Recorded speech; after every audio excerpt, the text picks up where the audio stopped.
Hi friends, welcome back to decoding facts. ఇవాళ మనందరినీ ఆశ్చర్యపరిచేలా ఒక వింతైన ఆచారాన్ని తెలుసుకోబోతున్నాం. ప్రపంచవ్యాప్తంగా అనేక మంది తల్లిదండ్రులకు విచిత్రమైన పద్ధతులను, ఆచారాలను పాటిస్తూ ఉంటారు. అలాంటి పద్ధతే ఒకటి నార్డిక్ దేశాల తల్లిదండ్రులు తరతరాలుగా పాటిస్తూ వస్తున్నారు. నార్డిక్ దేశాలంటే నార్వే, స్వీడన్, ఫిన్లాండ్ మరియు డెన్మార్క్.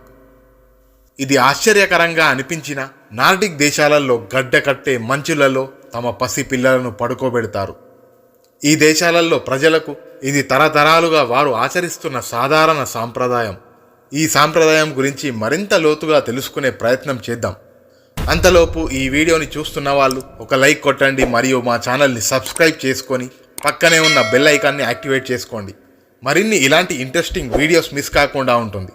చలో ఇప్పుడు టాపిక్లోకి వెళ్ళిపోదాం. చలికాలంలో నార్డిక్ దేశాలైన స్వీడన్, డెన్మార్క్లో పర్యాటకులకు షికారు చేయడమే చాలా కష్టంగా ఉంటుంది. ఉష్ణోగ్రతలు గడ్డకట్టే స్థాయి కంటే ఎక్కువగా పడిపోతాయి. స్వీడన్లో ఇప్పటి వరకు అతి తక్కువ ఉష్ణోగ్రత -28.2 డిగ్రీలుగా నమోదైంది. ఇలాంటి ఉష్ణోగ్రతలలో కూడా పసిపిల్లలు గాఢ నిద్రను ఆస్వాదించడం చూడవచ్చు. వినడానికే మనకు ఎంతో ఆశ్చర్యంగా, భయంగా అనిపిస్తున్నా ఇది ముమ్మాటికి నిజం. డానిష్ సంగీత విద్వాంసురాలు అమలీ బ్రూన్ తన 4 నెలల కుమారుడు ఎక్కువసేపు బయటనే పడుకుంటాడు అని ఇన్స్టాగ్రామ్లో పోస్ట్ చేసింది. ఈ పోస్టుకి చాలామంది తల్లిదండ్రులు స్పందించి వారి అనుభవాలను, అభిప్రాయాలను కూడా వ్యక్తం చేసుకున్నారు. స్వీడన్లోని డే కేర్ సెంటర్లు పిల్లలు చలిలో విశ్రాంతి తీసుకోవడానికి చాలా ఉంటాయి. స్టాక్హోమ్ ఫార్సాకొలన్ ఒరెన్ అనే ప్రీ స్కూల్లో ఉదయం 9 నుంచి మధ్యాహ్నం 3 గంటల వరకు మొత్తం చలిలోనే బయట పిల్లలు నిద్రించడానికి వదిలేస్తారు. నార్డిక్ తల్లిదండ్రులు సబ్జీరో ఉష్ణోగ్రతలలో తమ పిల్లలను బయట పడుకోబెట్టడం వల్ల తమ పిల్లలకు వివిధ ఆరోగ్య సమస్యలు రావు అని వాళ్ళు నమ్ముతారు. చలికాలం మరియు వేసవి కాలంలో స్వచ్ఛమైన గాలిలో నిద్రపోవడం వల్ల పిల్లలకు దగ్గు, జలుబు ఇంకా ఇతర అనారోగ్య సమస్యలు వచ్చే అవకాశం చాలా తక్కువగా ఉంటుందని వాళ్ళు నమ్ముతారు. తమ పిల్లలను బయట పడుకోబెట్టినప్పుడు మెరుగైన ప్రశాంతవంతమైన నిద్రను ఆస్వాదిస్తున్నారు అని నార్డిక్ తల్లిదండ్రులు పేర్కొన్నారు.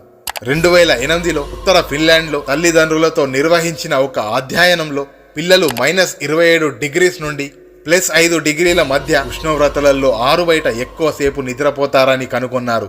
ఇదిలా ఉండగా ప్రస్తుతం నిపుణులు ఇప్పటికీ ఈ విషయంపై జాగ్రత్తగానే ఉన్నారు.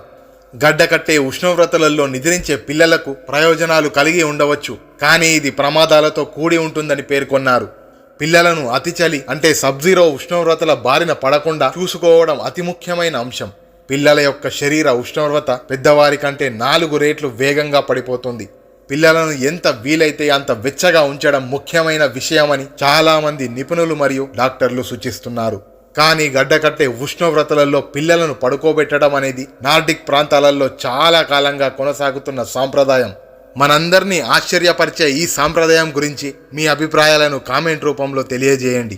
Thanks for watching. మరో ఇంట్రెస్టింగ్ వీడియోతో మళ్ళీ కలుద్దాం. అంతవరకు సెలవు.